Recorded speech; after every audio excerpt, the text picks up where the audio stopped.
फिलहाल के लिए आप जो दृश्य देख रहे हैं, ये कैमरे पर वो जो गूगल मैप पर माध्यम से आने वाला पिक्चर है कुडानकुलन एटॉमिक पावर प्लांट का, जो कि समुद्र के किनारे तमिलनाडु में स्थित है। इसे आप दृश्य में कुछ इस प्रकार से देख सकते हैं। हुआ क्या है? हुआ यह है, इसकी कुछ निजी जानकारी बाहर आ गई है, यानी कि ऐसी डेटा बाहर आ गई है जो आनी नहीं चाहिए थी, ऐसा विशेषज्ञों का मानना है। यह खबर कहां से बाहर आई? तो एक्सक्लूसिव खबर रॉयटर्स ने बाहर निकाली कि file related to India's largest nuclear power plant Kudankulam exposed in data breach. Headline बाहर आई तो तमाम प्रकार की चीजें बाहर आने लगी कि डेटा ब्रीच है क्या, कौन सा डेटा बाहर आ गया। डेटा ब्रीच का मतलब डेटा का बाहर आ जाना, आपने सुरक्षित रखा था लेकिन वो जानकारी बाहर आ गई। डेटा आ गया बाहर, कौन सा डेटा आ गया, क्या चुनौतियां होंगी, ये सवाल बड़े हो गए। यानी कि ये एक प्रकार के साइबर हमले से प्राप्त हुई जानकारी है। किसी ने साइबर हमला किया, डेटा चुरा लिया, उस डेटा से वो क्या क्या बिगाड़ सकता है, कितनी चुनौतियां हैं, सब जानेंगे। न्यूक्लियर रिएक्टर जानेंगे, और चूंकि ये जगह भारत और रूस मिलकर विकसित कर रहे हैं, तो इसके मायने भी समझेंगे कि भारत का सबसे बड़ा न्यूक्लियर पावर प्लांट कुडानकुलम, ये फिलहाल अपने दस्तावेज लीक होने के कारण सुर्खियों में है। रॉयटर्स की माने तो हैकर्स का ग्रुप है वर्ल्ड लीक्स, जैसे विकीलीक्स है ऐसे ही वर्ल्ड लीक्स नाम से एक हैकर्स का बना समूह है, तो दुनिया के अंदर सबसे बड़े खतरनाक समूहों में से एक माना जाता है। उसने इस डेटा को डार्क वेब पर डाल दिया है। अच्छा साहब, लीक किया और डाल दिया, ये वैसी वाली बात हुई कि आपके निजी फोन नंबर, आपकी कुछ निजी तस्वीरें, आपका मोबाइल किसी ने हैक किया और उसे इंटरनेट पर डाल दिया। तो इंटरनेट पर डालने की जगह डार्क वेब पर क्यों डाला? डार्क वेब पर अपराधियों का मिलना जुलना होता है। अब ये डार्क वेब क्या होता है? फिलहाल के लिए ऐसे समझ लीजिए कि मैं अगर आपसे ये कहूं कि यहां से आप जहां भी फिलहाल मुझे सुन रहे हैं, यहां से अपने दोस्त के घर जाइए, कई तरह के रास्ते होंगे जाने के लिए, गूगल से पूछेंगे तो आपको बेस्ट रास्ता बताएगा। लेकिन एक छोटी सी गली ऐसी भी होगी जो पड़ोस के घर के बगल में से निकल करके जा रही होगी, जो आपको पता है, गूगल को नहीं पता है, गूगल में वो मैप नहीं हुई है। इसी तरह से इंटरनेट की दुनिया में, जो इंटरनेट आप और हम यूज कर रहे हैं, जिस पर आप मुझे सुन रहे हैं, बहुत सी वेबसाइट डली हुई हैं, ये आम जनमानस के लिए है। लेकिन कुछ इंटरनेट पर ऐसी भी जगह बनी हुई हैं जिन पर एक्सेस करने के लिए कुछ अलग प्रकार के ब्राउजर्स की जरूरत पड़ती है। जैसे टॉर नाम का एक ब्राउजर है, उसकी मदद से ही आप उन वेबसाइट्स में एंट्री कर पाते हैं, मतलब उस दुनिया में एंट्री कर पाते हैं। यानी गूगल से एंट्री किए तो आप इंटरनेट की दुनिया में वहां जा रहे हैं जहां आम जन जा सकती है, लेकिन टॉर से एंट्री किए तो डार्क वेबसाइट में एंट्री कर गए। वहां क्या हो रहा है? वहां पे सारे अवैध काम भी हो रहे हैं। अब आज अवैध से मतलब मिसाइल खरीदनी है, हवाई जहाज खरीदना है, हत्या करवानी है, आतंकवाद फैलाना है, तमाम चीजें वहां पर, क्रिप्टो करेंसीज का एक्सचेंज हो रहा है, वो सब उस तरीके से चल रहा है जो रेगुलेटेड नहीं हो पाता। तो फिर रेगुलेशन के नाम पर होता क्या है? तो होता यह है कि सरकारें भी अपने लोगों को वहां पर बिठा के रखती हैं, बैठे रहो भाई, चोरों की दुनिया में एक दुकान आप भी लगा लो, देखते रहो क्या चल रहा है। इस तरह से वहां की निगरानी होती है। ठीक है, वहां से रॉयटर्स को एक खबर मिलती है कि भारत के कुडानकुलम रिएक्टर का डेटा यहां पर मिल रहा है, जाकर ले लो।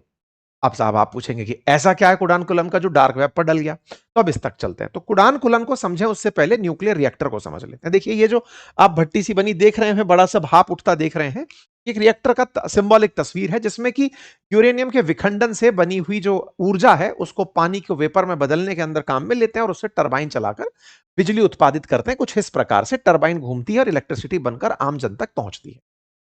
हाल ही के समय में जब से फॉसिल फ्यूल की चिंता होने लगी है, पेट्रोल डीजल के संकट, एलपीजी के संकट होने लगे हैं, तब कोयले के बारे में चर्चाएं हुई कि साहब कोयला भी सेफ नहीं है, प्रदूषण बहुत फैलाता है। तब जाकर यूरेनियम पर ध्यान सबका अचानक गया। आपको याद होगा, इस बारे में हमने हाल ही में एक सेशन और भी किया था कि ईरान को जिसके लिए युद्ध करना पड़ा, भारत की निजी कंपनियां, हमारे यहां पर रिएक्टर्स प्राइवेट कंपनियां भी चला पा रही हैं। ईरान में भी प्राइवेट जो मतलब रिएक्टर हैं वो बुशहर के अंदर चल रहे हैं, इस रूस की मदद से चल रहे हैं। लेकिन दुनिया के देश ईरान पर यकीन नहीं करते कि आपको यूरेनियम देंगे, आप उसको एनरिच करके बम बना लेंगे। लेकिन भारत की इमेज साफ है और भारत को एनएसजी ग्रुप के अंदर शामिल किया हुआ है, न्यूक्लियर सप्लायर ग्रुप के अंदर हम हैं, ताकि हमें यूरेनियम ऑस्ट्रेलिया भी दे पाता है तो कजाकिस्तान भी दे पाता है। चलिए साहब, अब कुडानकुलम के बारे में थोड़ा और जानते हैं। देखिए साहब, बात यह है कि ये भारत का सबसे बड़ा परमाणु बिजली घर है। अल्टीमेटली बिजली उत्पादित करनी है और इसको रन करने के लिए nuclear power corporation of India, जिसे एनपीसीआईएल के नाम से जानते हैं, और रोसाटम यानी रूस का परमाणु ऊर्जा कंपनी, इन्होंने मिलकर के इसे बनाया है। इसके अंदर कई यूनिट बननी है। फिलहाल के लिए 2 यूनिट ऑलरेडी ऑपरेशनल हैं, जो 1,000 मेगावाट बिजली उत्पादित कर रही हैं, यानी 2000 मेगावाट बन रहा है। अभी जो बाकी हैं उनके अंदर यूनिट 3 और यूनिट 4 का निर्माणाधीन है। यूनिट 5 और 6 का काम भी शुरू हो चुका है। यूनिट 3 के लिए भी रिएक्टर के अंदर कुछ चीजें लगाई जा चुकी हैं जो रशिया से आई हैं। VVER 1000 प्रेशराइज्ड जो वाटर रिएक्टर्स हैं वो आ चुके हैं, यानी कि ये प्रोसेस आगे चल रहा है। मैंने अभी जो यूनिट 3 है उसके लिए यूरेनियम भी रशिया से आ चुका है। तो कुडानकुलम जो है वो भारत के रिएक्टर्स में 2 पहले से चल रहा है और 6 की 6 जिस दिन ऑपरेशनल हो जाएंगे ये 6000 मेगावाट बिजली उत्पादित करेगा। अब मैं आपके सामने देश के अंदर जो उपलब्ध अभी रिएक्टर्स हैं उनकी संख्या दिखाता हूं। देश के अंदर 7 न्यूक्लियर पावर प्लांट हैं जहां से बिजली बनती है, जिनमें 24 रिएक्टर सक्रिय हैं। उन 7 में से एक अगर आप रावत भाटा देखते हैं तो यहां पर 8 रिएक्टर्स दिखाई पड़ते हैं। अभी जब मैंने कुडानकुलम की बात करी तो कह रहे हैं कि 6 ही बनेंगे, यहां पर 2 बन चुके हैं, 4 निर्माणाधीन है, कुल 6 बनेंगे। इनके पास 8 ऑलरेडी हैं, तो फिर सबसे बड़ा इसे क्यों कह रहे हैं? एक व्यावहारिक सा सवाल है। तो व्यावहारिक सवाल का जवाब यह है, इनके 8 मिलकर के भी 2500 ही मेगावाट बिजली उत्पादित करते हैं। इसके 2 मिलकर ही 2000 मेगावाट पैदा कर रहे हैं और 6 की 6 चालू हो गए तो 6000 मेगावाट बिजली उत्पादित होगी। तो कहां 2500 और कहां 6000, ये एक बड़ा अंतर आप यहां पर देख सकते हैं। तो भारत में जितने रिएक्टर्स हैं उनमें से कुडानकुलम सबसे ज्यादा बिजली उत्पादित करने के लिए जाना जाएगा। ठीक है साहब। तो इस न्यूक्लियर रिएक्टर को चला कौन रहा है? Nuclear power corporation of India चला रहा है। किसके साथ मिलकर के? रशिया की संस्था के साथ मिलकर के ये चल रहा है। ये आपके सामने फिलहाल का अपडेट है। ओके साहब। अब हुआ क्या? हुआ ये कि जो ये रिएक्टर नंबर 3 और रिएक्टर नंबर 4 है ना, इनका डेटा वर्ल्ड लीक्स ने जारी कर दिया है। जैसे मैंने अभी हाल आपको बताया कि यूनिट 1 और 2 तो चालू हो चुकी हैं, 3 और 4 निर्माणाधीन है। निर्माणाधीन है मतलब पूरी संस्था बन चुकी है, अब उसके अंदर बस अब शुरू होना है काम। तो जो शुरू होने वाला काम है ना, उसका डेटा डार्क वेब पर आ गया। किसने निकाला? वर्ल्ड लीक्स ने निकाला। वर्ल्ड लीक्स कौन है? ये वो है जिसने पहले टाटा का भी और नाइकी का भी, इनका भी डेटा निकाल करके लीक कर दिया था। हालांकि टाटा इलेक्ट्रॉनिक्स ने ये पुष्टि भी की थी कि कुछ तो डेटा गया है, लेकिन इतना नहीं गया है। कहां डाल दिया? डार्क वेब पर। डार्क वेब क्या है ये मैंने डिटेल में बताया, शुरुआत में भी बताया था। टॉर के थ्रू इसमें एंट्री होती है। ये जिस तरह के आप पोस्टर्स देख रहे हैं हमारी क्लासेस में, ये हमारी वेबसाइट्स पर हम लोग शेयर करते हैं। आप उन्हें चेक कर सकते हैं अपनी पाठशाला पर, अंकित इंस्पायर इंडिया पर, ये आपको चीजें मिलती रहेंगी। ओके। अब सवाल है कि डेटा गया कैसे होगा? तो बोले साहब किसी ने साइबर अटैक किया होगा। अभी साइबर अटैक क्या है? साइबर अटैक है कि आपका जो डेटा है वो आपके काम का है, आपके लिए निजी है। मान लीजिए कि आज हमारे कोर्सेज बिक रहे हैं, आज हमारी वेबसाइट के थ्रू बहुत सारे छात्र हमसे एनरोल होते हैं। अगर वही डेटा जो हम चाह रहे थे किसी और ने निकाल लिया, तो डेटा किसी और ने निकाल लिया, तो ये जो पूरी प्रक्रिया है डेटा चुराने की, ये असल में मेरी प्राइवेसी बाहर चली गई ना। मेरे साथ जो लोग जुड़ रहे थे उनकी जानकारी औरों तक पहुंच गई, जबकि जाना नहीं चाहिए था। वो जानकारी जो चोरी हुई है वो इंटरनेट के थ्रू चोरी हुई है। तो ये साइबर के अंदर कुछ ऐसे लूपहोल्स हैं, इंटरनेट में कुछ ऐसे लूपहोल्स हैं जिनसे इस काम को सक्रिय किया जाता है। ये जो काम डेटा चोरी का होता है इसी को डेटा ब्रीच कहा जाता है। तो डेटा ब्रीच के थ्रू किसी ने पहले साइबर अटैक किया होगा, अटैक करके उस डेटा को निकाला होगा और निकाल करके अब उसके माध्यम से रैंसम खेला होगा कि साहब मेरे पास आपका डेटा है, अगर डेटा चाहिए तो इतना पैसा दे दो, नहीं तो मैं इसे लीक कर दूंगा। जैसे ब्लैकमेलिंग होती है, डेटा के नाम पर भी ऐसे ही ब्लैकमेलिंग होती है। वानाक्राई नाम से एक बहुत बड़ा साइबर अटैक हुआ था पिछले कुछ सालों पहले। वो बहुत बड़ी सुर्खी बना था, कंप्यूटरों की स्क्रीन पर वानाक्राई लिखा आता था कि या तो क्रिप्टो में पेमेंट करो, नहीं तो आपका डेटा का पूरा डेटा डिलीट कर देंगे कंप्यूटर का। तो काफी बड़ी चुनौतियां इंटरनेट के कारण बनी रही हैं। ठीक है साहब। ये चाहते क्या है? डेटा के बदले धन चाहते हैं। धन काय में लेते हैं? क्रिप्टो में लेते हैं। तो ये एक काम इनका ऐसे चलता है। अब ये डेटा निकला कहां से? सवाल सबसे बड़ा ये बना। तो पता चलता है कि ये डेटा निकला एक थर्ड पार्टी के डेटा सेंटर से जिसका नाम था योट्टा। योट्टा नाम की एक कंपनी जो रिलायंस का साथ काम कर रही थी, वहां से डेटा ब्रीच हुआ। अब इसकी क्या कहानी है? असल में अनिल अंबानी की जो कंपनी है ना, रिलायंस इंफ्रास्ट्रक्चर, उसने इस यूनिट 3 और यूनिट 4 का निर्माण किया है। उसे बकायदा इस काम को करने के लिए 1081 करोड़ का टेंडर दिया गया था कि आप इसका निर्माण करेंगे, इंफ्रास्ट्रक्चर का काम है, आप बनाएंगे। मतलब वो जो संयंत्र बन रहा था जिसमें कि इंजीनियरिंग का काम था, स्ट्रक्चर का काम था, कंपोनेंट्स लगाने का काम था, ये सब काम रिलायंस को दिया हुआ था। रिलायंस अपना सारा डेटा योट्टा नाम की एक कंपनी को देती थी। ये ऐसे समझिए एनपीसीआईएल ने रिलायंस को काम दिया, रिलायंस ने योट्टा में अपना डेटा रखा। योट्टा के ऊपर अटैक हुआ। रिलायंस ने इस बारे में जानकारी भी दी कि साहब योट्टा पर हुआ था। वर्ल्ड लीक्स ने असल में योट्टा से सारी जानकारी उठाई। इस बात को रिलायंस ग्रुप ने स्वीकारा भी कि साहब हमारे योट्टा के ऊपर कुछ साइबर हमले हुए थे। संदिग्ध गतिविधियां उन्हें मई 2026 में दिखाई दे गई थी। यह बात योट्टा ने भी स्वीकार कर ली। भारत सरकार का क्या कहना है? साहब ये तो डेटा कहां से चला गया? रिलायंस के पास। अब बेसिक सा सवाल है, रिलायंस को काम ही क्यों दिया था? भाई कोई तो काम करता ही, अब आज के बाद हो सकता है, इस घटना के बाद रिलायंस को आउटलिस्ट कर देता है कि तुम रहने दो, अब एलएनटी से काम कराएंगे, जो जिससे भी काम कराएंगे। कुल मिलाकर बात यह है कि डेटा लीक हुआ। अब डेटा लीक हुआ, यह चुनौती कितनी बड़ी है, अब हम इस पर चलते हैं, क्योंकि इस डेटा के अंदर यूनिट 3 और 4 की पूरे वेंटिलेशन और कूलिंग सिस्टम के ब्लूप्रिंट है। इसके अंदर कॉमन कंट्रोल रूम जो है, उसके पूरे की पूरे फ्लोर के लेआउट है, कहां पे कहां क्या क्या बना हुआ है, कौन कौन सप्लायर हैं उनकी सूचियां हैं, इंस्पेक्शन रिपोर्ट्स हैं इसके अंदर, इसमें कौन से इंस्ट्रूमेंट हैं उनकी तस्वीरें हैं, और तो और अगर यहां आतंकवादी हमला हो जाता है तो $112 मिलियन का बीमा मिलेगा, उसके दस्तावेज हैं, क्योंकि पहले से दस्तावेज बन के रखे होते हैं। तब वो सारे की सारे डेटा अब डार्क वेब पर डाल दिए गए हैं। कुछ इस प्रकार का डेटा डाला गया है, एक सिंबॉलिक है, आप इसको समझ सकते हैं कि इस तरह से कहां क्या बना हुआ है, क्या मास्टर प्लान लेआउट है, इस तरह की चीजें इंटरनेट के माध्यम से उपलब्ध है। भी कितना सही कितना गलत अपन तो पुष्टि नहीं कर पाएंगे, ना तो कुरान कलम अपन चलाते हैं, ना डार्क वेब पर अपन है। इंटरनेट पर कुछ ऐसी जानकारियां तैर रही हैं। इसका मतलब यह हुआ कि न्यूक्लियर पावर प्लांट की यूनिट 3 और 4 का डेटा रिलायंस इंफ्रा के योट्टा में डेटा रखने से वहां से लीक हुआ। अब वो बाजार के अंदर उपलब्ध है। लगभग 8.5 लाख फाइलें, जिसमें 19,000 संवेदनशील खबरें हैं, उनको अपलोड करने का दावा किया गया है। ठीक है साहब। अच्छा, अब इससे होगा क्या, मतलब सबसे बड़ा पॉइंट यह है कि अब डेटा तो आ गया, करोगे क्या। अब देखो, इस डेटा को और कोई व्यक्ति यूज कर सकता है। आप पूछेंगे कैसे यूज कर सकता है।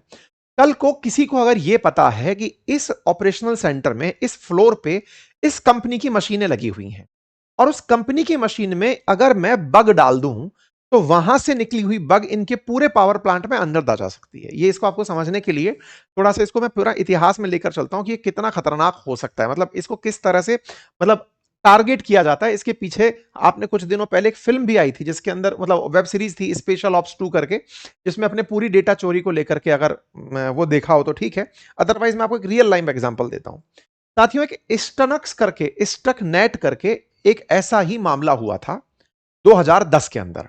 हुआ क्या था कि ईरान के अंदर नतांज में कुछ सेंट्रीफ्यूगल मशीनें लगी हुई थी, जो यूरेनियम को एनरिच कर रही थी। एनरिच का मतलब यूरेनियम का जो ओर होता है ना, जिसे आप पिच ब्लेंड कहते हैं, उसे रिफाइन करके यूरेनियम बनाने तक, यानी कि वो वाला यूरेनियम जिसकी शुद्धता 90% से ऊपर हो, जो न्यूक्लियर बॉम्ब बनाने के काम आता हो, इसके लिए सेंट्रीफ्यूगल मशीनें चलानी होती हैं।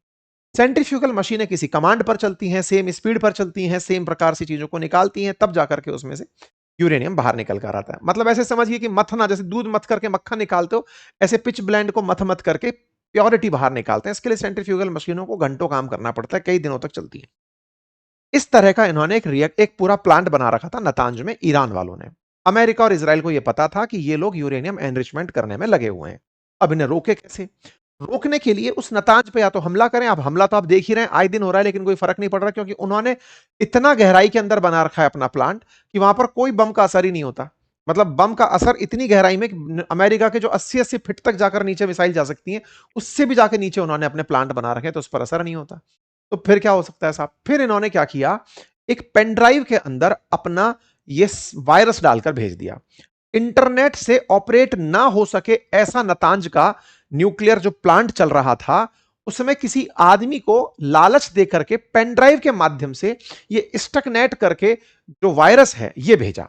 ये स्टकनेट वायरस जब वहां गया, किसी कंप्यूटर में अप्लाई हुआ, स्क्रीन पर सब नॉर्मल दिख रहा है, और वो जो सेंट्रीफ्यूगल मशीनें हैं जो शुद्धि कर रही हैं, वो अचानक तेज होकर चलना शुरू हो गई। कुछ मशीनें एकदम स्लो होकर चलना शुरू हो गई। मतलब पूरा माल फंक्शन हो गया। माल फंक्शन ये कि जिस गति से चलना था वो पूरा बिगड़ दिया। ये वैसे है कि भाई दूध मथने के बाद घी निकलता है, बोले तेज चला दो, दूध फैला दो।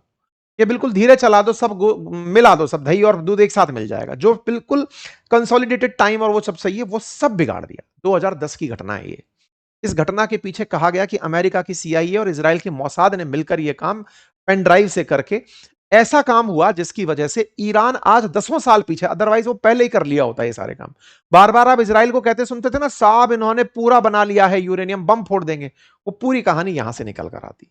ठीक है साहब। अब आप कुरानकुलम के बारे में सोचिए।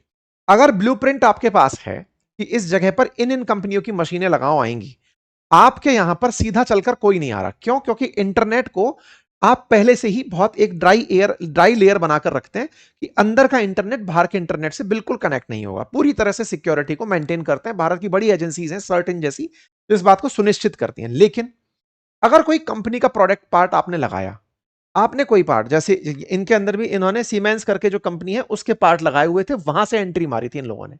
आपने कोई कंपनी का पार्ट घुसाया, आपको नहीं पता उस कंपनी के पार्ट को साइबर हैकर्स ने पहले से ही, दुश्मनों ने, देश के दुश्मनों ने टारगेट किया हुआ था कि तुम जब भी इस पार्ट के अंदर खराबी पाओगे, नया लगाओगे, तो हमारा वाला उसके अंदर घुस जाएगा। जैसे आपको याद है ना, पिछली बार जब हमने ईरान के अंदर और लेबनान के अंदर देखा था, उनके फोन फट गए थे।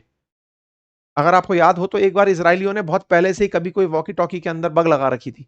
तो एग्जैक्टली इन लोगों के साथ भी यहां पर ऐसा हो सकता, मतलब अगर सीधे तौर पर हमला ना हो तो भी भविष्य के अंदर चुनौतियों से इनकार नहीं किया जा सकता। साइबर एक्सपर्ट इस एक थ्रेट मानते हैं।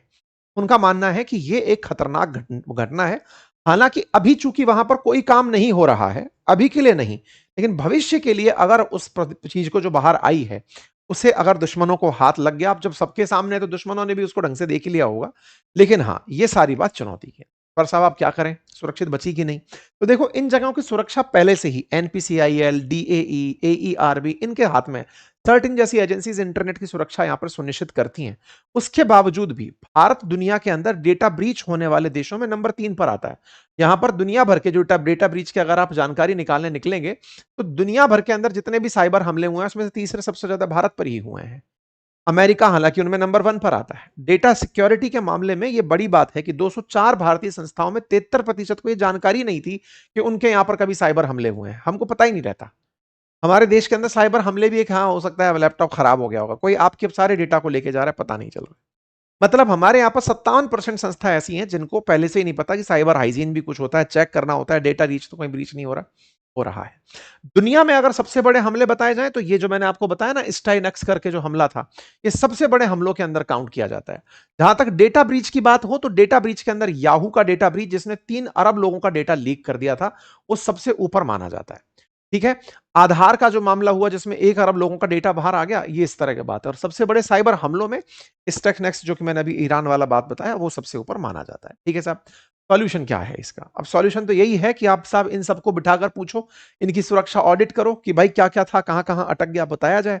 भविष्य में ऐसा ना हो उससे बचने के सारे तरीके, पहले पहचान सुनिश्चित की जाए, नेटवर्क डेटा की सुरक्षा सुनिश्चित की जाए, पूरी तरह से बैकअप प्लान बनाया जाए, प्लान बी, प्लान सी, जो भी हो।